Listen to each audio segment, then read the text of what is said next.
Okay, so that gives me the chills every time. Because of the editing? Yeah. Of course, okay. yeah. And, you know, the editing of the sound. Oh, nice. How are you? Doing pretty well. You can see the new studio. I owe you this episode for a while now. Finally, I was able to link up with Ugo. He is the supervising sound editor / post mixer on the film Flesh and Blood, which just premiered at South by Southwest and will now come to theaters in November.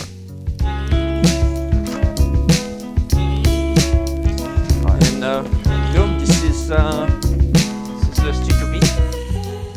Hey guys, I'm Ugo Derouard. I'm the founder and owner of Ugo Sound Studios. And how do we know each other? We know each other from Mark Webber's first movie. This guy is here. Films I worked on, I've played in many festivals. Sundance, Slamdance, South by Southwest, Tribeca. I think I've filmed at Cannes once. How many films have you had at Sundance? The End of Love, the one we did together. Then 2 years later, Life After Beth. Aubrey Plaza, Dandy, and John C. Reilly. Maybe we can go for a hike or something. I gotta go. The year after that, we actually won Sundance. SMILF by Frankie. A short film written and directed by Frankie that you know well as well. Yep. In this episode, I want to explore how audio design and mixing can be used to help storytelling, specifically in indie films. All right, so what are we going to do today? Today, we're going to check out specific scene in Mark Webber's last movie that you edited. It's cool out there. It's good to see you. Yeah, you too. Particular scene where Mark reunited with his ex-girlfriend. It's a very good and simple introductory scene for audio post-production because there is a little bit of dialogue editing, there is a little bit of Foley, there is a little bit of sound design, and there is a little bit of mixing. And you're gonna see first how we make it sound better and then how we can add to the story. Make them tell a story even when we don't see them. Ugo breaks it down into 5 steps. It's gonna get a little technical at first, but hang in there. You won't regret it. When we start, we get the QuickTime Movie, we get the AAF, we match those two in Pro Tools, and then we organize everything we just received. When it's organized, it's gonna look like that. Not only we have the name of the file, but we also have the channel name. What does that mean? That means that was written by the sound mixer on set, and that means that this is Mark Labs that he was wearing the whole time. It's very easy for us to organize all the dialogue, keep Mark's microphone on the same track, the boom on the same track, Maddie's microphone on the same track. Makes things very easy and very fast. We sit down with the director and we watch the film. That's called a spotting session. It's gonna be a few hours process. We're just gonna go one scene at a time. And at the end of every scene, we pause and we talk about the scene. Sometimes it's gonna be very quick. We're gonna talk about, okay, we just need to clean the dialogue and make it sound good. And sometimes there is lots of creative thinking that's happening. What can we do in terms of sound design? What is the purpose of the scene? Is there things that are not filmed, that are not on picture, but we need to tell?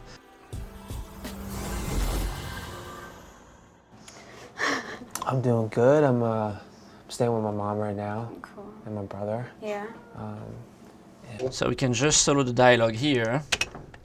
It was a noisy scene in terms of recording, so we really cut around it. So we didn't leave any noise in between. If we look at everything here, I put everything back together. Dialogue 1, dialogue 2, dialogue 3, dialogue 4. Usually the way I work on dialogue 1, I'm gonna have the boom. So you can see it's what it is here. It does says boom in that track. So second track, it's Mark's lab. Yeah. Third track, it's Maddie's lab. You can see it says Maddie here. It was a very noisy scene. So we created a background. That's what they call room tone? Yes, of constant room tone right there. It's the blue track. It doesn't play too loud, but then it allows us to cut all around the dialogue. We're just gonna have just the dialogue right now. I'm doing good. I'm staying with my mom right now. Cool. And my brother. Yeah. So you see how it's cutting every single time. In between you can hear that. So now when we had the room tone. I'm doing good. I'm staying with my mom right now. Cool. And my brother. Yeah.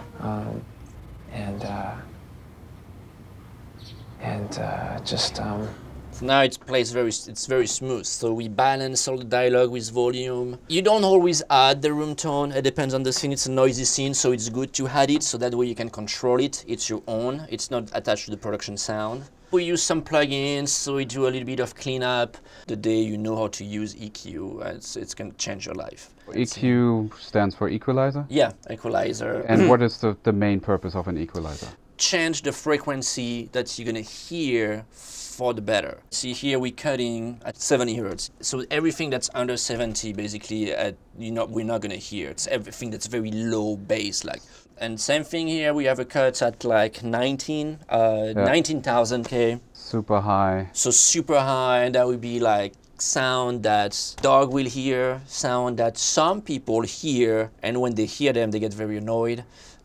Kids can probably hear it more than grown-ups. Yeah, exactly, yeah. Everything that's not useful to us, we just completely cut. And then we would bring a bit more bass, or take a bit more bass, take some out, or bring some highs, take some highs out. So you're creating some texture to the voice that's going to make it sound warmer or more present or something like that. And sometimes you might have, in the recording, you might have a camera hum.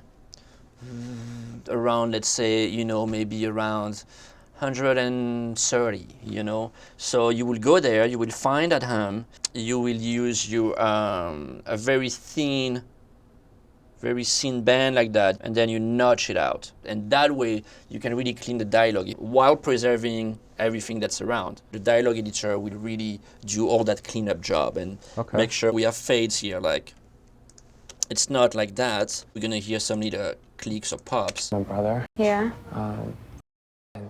Just. We put them back. We have the fade, and now. My brother. Yeah. So that's the dialogue editor.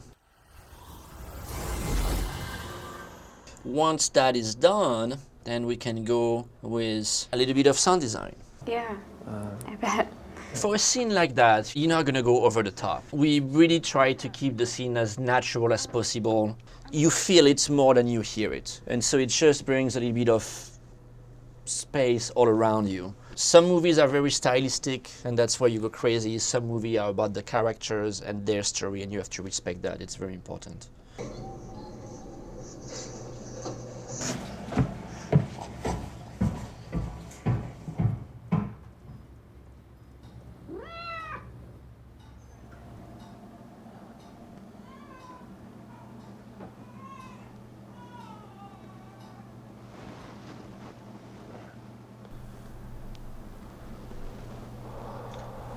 Okay, so that gives me the chills every time. This scene sounds like everything is real. The camera was there with the microphone and that's it, and nothing happened. It's not true. A lot has happened. A lot has happened with Sven, and a lot has happened with us on the sound. It's all about the baby and the cat. Create that disconnect that Mark's character is feeling in the scene, and reflect what is lost and what he would like to have back. Most of the sound coming from the baby were added later on in studio. All of the sounds of the cats were added later on in the studio. When Maddie goes upstairs, you can hear footsteps walking away slightly to the left and then kind of go upstairs, up the stairs, and then she's walking upstairs on that wooden floor.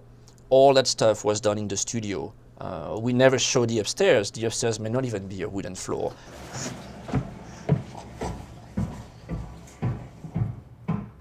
The cat didn't meow on set, we added that. And that's motivating the camera movement. It didn't originally, but that's how we're selling it. And we see the cat heads move because it just heard the baby, and Mark does the same thing. That was added later on. The baby was not making any noise upstairs. Everything is perfect for me in that scene. The acting is spot on, the acting is perfect, the editing is perfect, and the sound is perfect. Everything all together tell a story much more than if it was just a microphone and a camera in the room. It sort of also just started with the cat and the cameraman, in the sense that the cat was just in the room and decided to walk into the shot. Cameraman Patrice It's like, oh, I'm gonna reframe. And when I saw that in the editing, that's the reason why I picked this take over the other 3 takes, is because of the cat. Yeah. And So it's all started with Patrice, yeah. what's also interesting is when I actually cut the scene on the YouTube channel, I didn't have the letterbox. So you can see the cat much earlier than you saw. Yeah. And you can see that the cat is actually breaking the fourth wall and is constantly looking at the camera. And then we decided to reframe the shot that you don't see the cat at the beginning, and she just sort of meanders into the shot. Yeah. And I didn't even think about any of the design in terms of what you added to the scene, so you can already sense that the cat is in the room. And that's the thing that's beautiful, is that we actually never had a conversation about it. I didn't have a conversation with Sven, didn't have a conversation with Mark either when we did the spotting session. While working on the film, those things just came naturally. So we all ended up telling the same story and telling it better and better and better, each one of us adding a little layer that at the end makes it what it is now. That's the magic of filmmaking. That's where we go into the mixing. Towards the end, everything disappears, and the only thing that stays is the kitchen clock.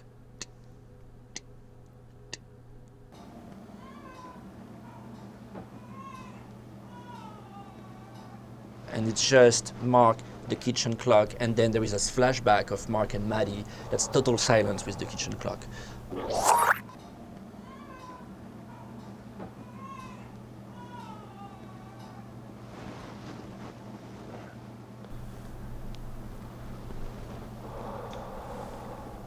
And that's when I got the bumps. The famous kitchen clock.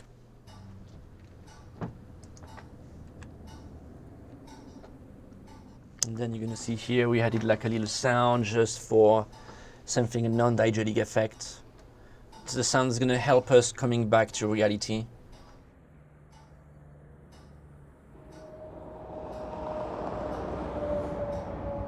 Which is actually a truck passing by on a high-speed highway in the deserts. And that sound we use to go back to reality. And now we're back. Yeah, I didn't even notice that. Yeah. That's cool. You're not aware of it, but it Yeah. emotionally stimulates something. Yeah, That's exactly, cool. yeah. And then it's how do we balance all of those sounds together? You don't want to put everything and leave it the way it is. You need to leave place for things. So if you raise something up, you take something down at the same time. You play like that a lot. We try to keep the dialogue at a constant level, pretty much the same, something that feels natural. We're gonna mix everything around the dialogue. The dialogue in the sound mix has to be your anchor. Mixing can be very, very creative, like we see in that scene. We could just leave the kitchen clock the way it is with the room tone and the production sound and just have Mark think of where it is right now, but just with those sounds that don't change and playing it very, very real like that. Or we can create a moment. We can create a moment with Mark and that flashback. And that comes through the mix. It's all about telling a story. As a sound designer or as an editor, you might have different ideas of how to tell the story that are not necessarily the idea of the director.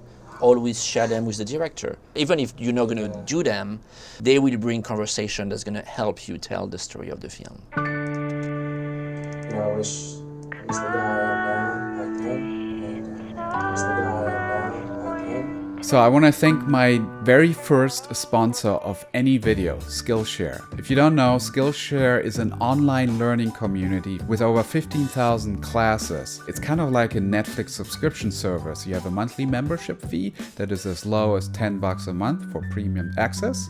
You can set up a profile. I did that and I've been using it for a couple of months now, and it suggested a whole bunch of classes to me. I came across a course by Seth Godin, who I already knew and was a fan of from a couple of podcasts. On Skillshare, he has a class called How to Be an Online Connector, kind of like an impresario, and I binge watched that. And you can actually download these classes so you can, while you're on a bus or you're waiting at the dentist office, you can hone your skills instead of watching some random YouTube videos like this one.